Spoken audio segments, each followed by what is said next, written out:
Halo semua. Kembali lagi di channel Bajo Besami. Kali ini kita akan belajar bersama untuk materi bagaimana menggunakan solder listrik dengan baik dan benar.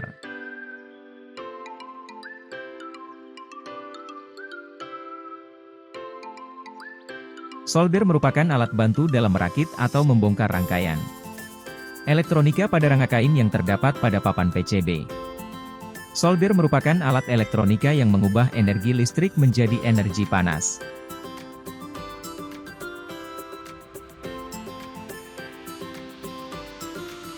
Penyolderan adalah proses penyambungan dua logam atau lebih dengan cara memanaskan benda tersebut, tanpa melakukan peleburan dua benda yang akan disambung.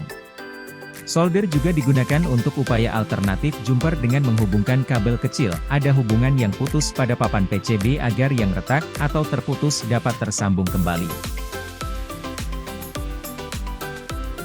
Jenis-jenis solder listrik. Solder listrik biasa. Solder ini paling banyak digunakan karena harganya yang relatif murah, dan tipe ini hanya mempunyai satu tingkatan watt saja. Biasanya 25-40 watt. Solder jenis ini biasa digunakan untuk keperluan merakit atau servis, dan yang memiliki pemanas tipe keramik biasanya lebih panjang umurnya dibandingkan dengan pemanas tipe koil.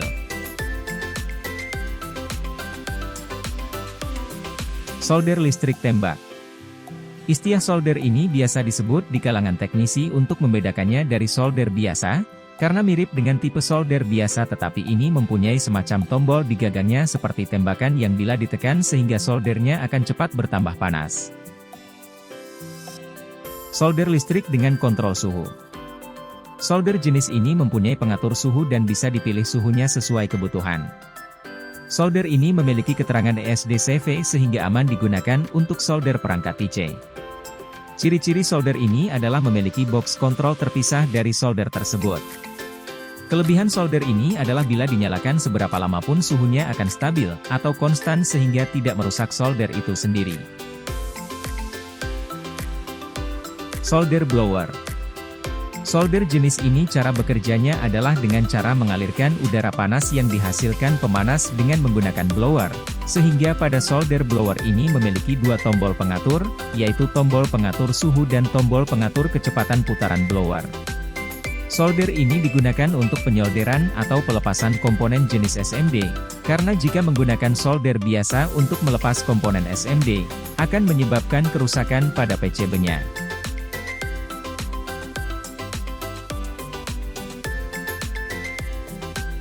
Bagian-bagian dari solder listrik. 1. Elemen pemanas. Elemen pemanas pada solder merupakan komponen yang menentukan tingginya suhu dari solder. Tingginya suhu pada elemen pemanas bergantung pada besarnya daya elemen pemanas tersebut yang diukur dalam satuan watt. Semakin besar wattnya maka semakin tinggi suhu yang dihasilkan. 2. Besi solder.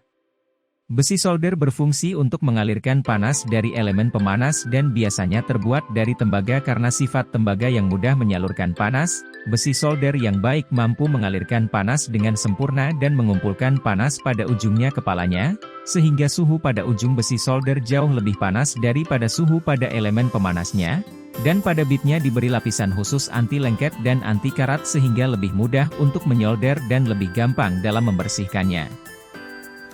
3. Gagang. Gagang solder biasanya terbuat dari plastik campuran sehingga lebih tahan terhadap panas, tetapi untuk solder yang murah biasanya menggunakan plastik biasa sehingga mudah leleh pada bagian yang berdekatan dengan elemen pemanas. Jika kita memilih solder yang murah, disarankan memilih solder dengan gagang dari kayu sehingga lebih tahan lama. Secara umum bentuk gagang solder ada dua macam, berbentuk pen dan berbentuk pistol.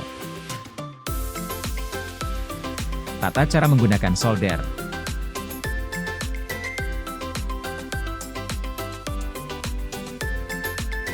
Dianjurkan menggunakan tangan kanan untuk memegang solder dan dilarang tangan bergetar.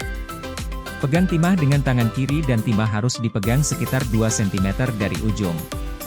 Posisi solder iron harus 45 derajat mengenai kaki komponen dan pad pada PCB yang akan disolder. Sentuhkan timah ke ujung solder iron. Fungsi posisi 45 derajat adalah untuk menyeimbangkan panas, mempermudah pencairan timah. Selanjutnya kita akan coba mempraktikkan bagaimana menggunakan solder listrik untuk merakit rangkaian elektronika yang sederhana. Pada kesempatan ini kita akan merangkaian jenis rangkaian seri dan rangkaian paralel.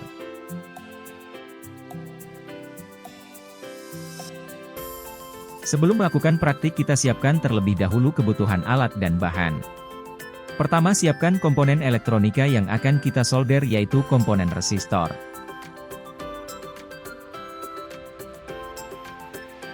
Selanjutnya papan PCB tempat di mana komponen resistor akan disolder. Kali ini kita menggunakan papan PCB berjenis matriks. Kemudian siapkan selembar amplas yang akan digunakan untuk membersihkan permukaan PCB dari debu dan kotoran agar penyolderan dapat menghasilkan kualitas yang baik. Dan pastinya solder listrik jangan sampai tidak disiapkan. Selanjutnya juga siapkan timah solder yang akan dipakai untuk menyolder dan juga siapkan atraktor atau penyedot timah untuk mengantisipasi jika nanti terdapat kesalahan dalam menyolder dapat diperbaiki dengan atraktor tersebut. Siapkan juga alat bantu untuk mencepit atau pemegang papan PCB. Setelah alat dan bahan sudah disiapkan dapat dimulai pekerjaan dengan terlebih dahulu memanaskan solder dengan menghubungkan solder ke sumber tegangan.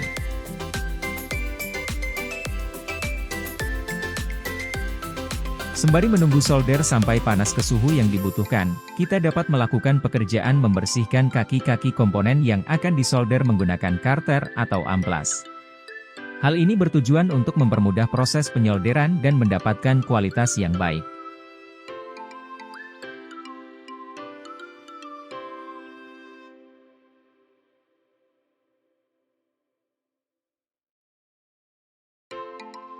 Kemudian bersihkan juga permukaan PCB pada bagian pad tembaga dengan menggunakan amplas untuk membuang debu dan kotoran yang menempel pada pad PCB tersebut.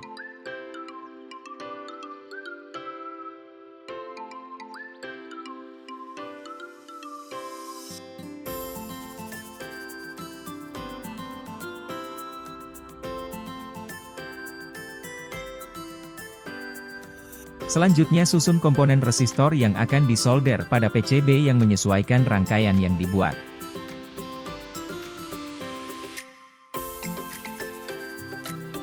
Pastikan posisi komponen rapat atau tidak renggang dari papan PCB. Kemudian untuk mempermudah proses penyolderan, letakkan papan PCB pada alat menyanggah dengan menjepitkan PCB ke penjepit alat penyanggah. Cek apakah ujung mata solder sudah berada di suhu yang dapat melelehkan timah dengan menempelkan timah ke ujung mata solder. Jika timah sudah dapat meleleh artinya solder sudah siap digunakan untuk mensolder komponen resistor ke papan PCB. Pada saat menyolder pastikan posisi ujung mata solder berada di posisi 45 derajat kemiringan dari kaki komponen dan pastikan ujung mata solder tersentuh dengan pad PCB dan kaki komponen. Kemudian berikan timah solder ke bagian pad dan kaki komponen yang terhubung dengan ujung mata solder. Lakukan dengan waktu yang singkat dan pastikan hasil timah yang mencair telah menghubungkan antara kaki komponen dengan PCB.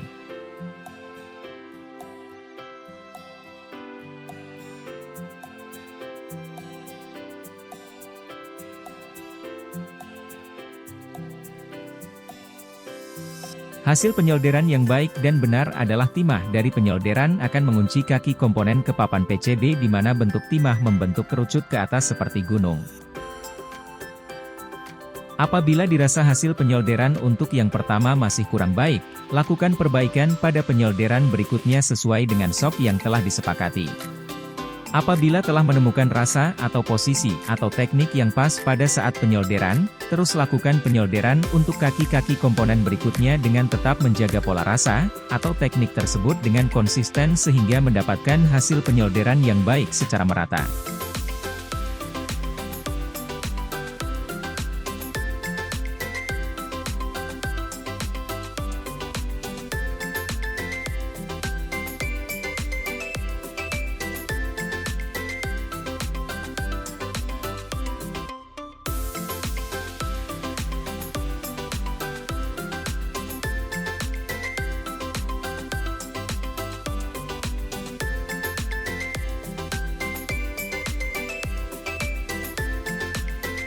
Untuk merangkai jalur rangkaian yang akan kita bangun, kita dapat memanfaatkan sisa-sisa kaki komponen yang tidak terpakai. Dalam rangkaian-rangkaian kita harus benar-benar cermat dalam menghubungkan tiap jalur komponen. Apabila masih ada sisa-sisa kaki komponen yang tidak terpakai, kita dapat membuangnya dengan cara memotong pada bagian yang tidak digunakan. Memotong bagian kaki komponen yang tidak terpakai dapat menggunakan alat potong seperti gunting, tang potong atau pemotong kuku.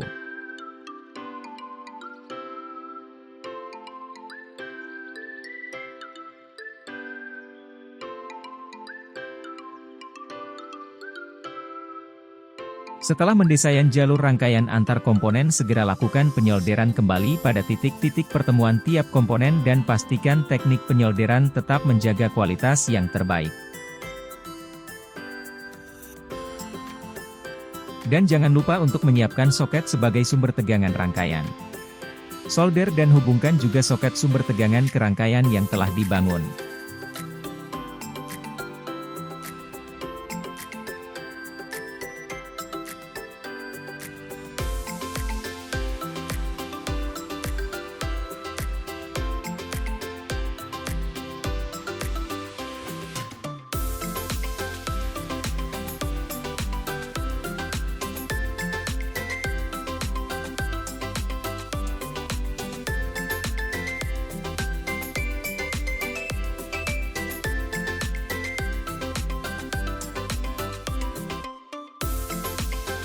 Apabila pada rangkaian pertama yang dirancang telah berhasil dibangun, amati apakah hasil yang dibangun sudah masuk kategori baik, atau belum dan sudah sesuaikah dengan harapan yang diinginkan.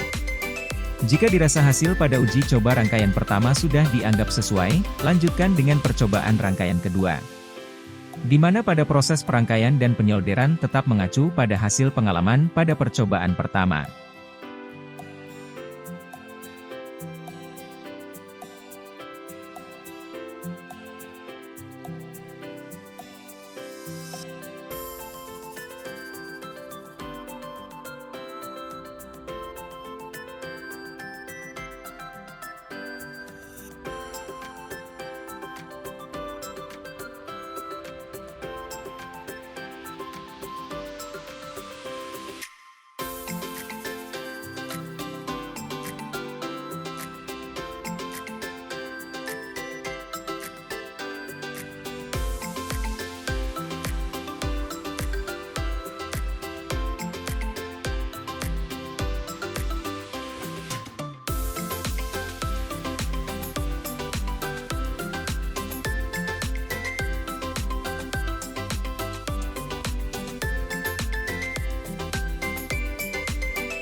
Tak terasa rangkaian yang direncanakan telah berhasil dibangun semua, sesuai yang kita lihat saat ini, dan tinggal masuk ke tahap pengujian. Pada kesempatan ini kita telah melewati proses belajar bagaimana menyolder suatu rangkaian dengan baik dan benar. Dan diharapkan dari kesempatan ini kita dapat memperoleh banyak manfaatnya seperti mengetahui macam-macam solder dan bagian-bagiannya. Mengetahui bahan-bahan yang digunakan saat penyolderan. Dapat memahami dan melakukan proses penyolderan dengan baik dan benar. Terima kasih atas waktu luang yang diberikan, dan semoga ilmu yang kita bahas dapat bermanfaat untuk semuanya. Dan sampai jumpa lagi di kesempatan lainnya.